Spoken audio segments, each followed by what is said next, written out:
La concertation sur le développement de la gouvernance se concentrera à l'heure actuelle sur les réformes liées au système des partis. Les journées de concertation préélectorale et sur la gouvernance politique en Mauritanie visaient à parvenir à un consensus national. Consensus finalement raté en raison d'un différend sur une proposition de réforme des partis politiques.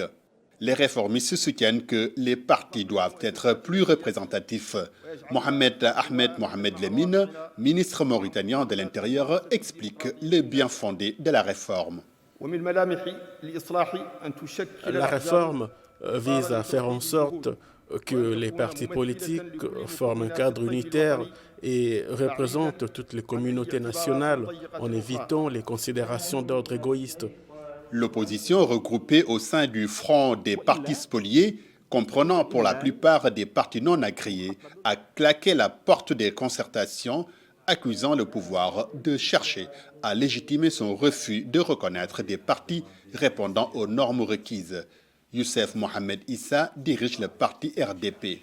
Ce qu'il cherche, c'est de stagner une loi existante qui ne répond pas aux intérêts de la classe sociale gouvernante et instaurer une loi sur mesure. L'analyste politique Cheryoub Eliat dit comprendre l'attitude de l'opposition. Il faut signaler que les principales recommandations des concertations étaient de réduire le nombre des partis politiques. Continuer donc les discussions et valider ces conclusions serait tout simplement synonyme de suicide politique pour ces partis. Le ministre de l'Intérieur a pourtant donné des garanties. Nous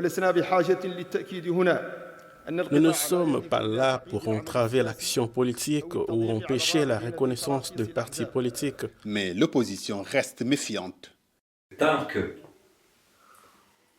le ministère de tutelle n'accepte pas de remettre aux ayants droit leur récépissé en tant que parti légalement constitué, nous ne pouvons pas avancer.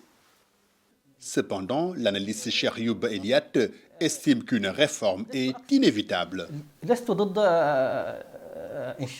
Je m'inquiète lorsque le nombre de partis dépasse une centaine dans un pays avec une population de moins de 4 millions d'habitants. Près de 100 demandes d'agrément de partis politiques sont sur la table du ministre de l'Intérieur, en plus des 20 partis déjà reconnus.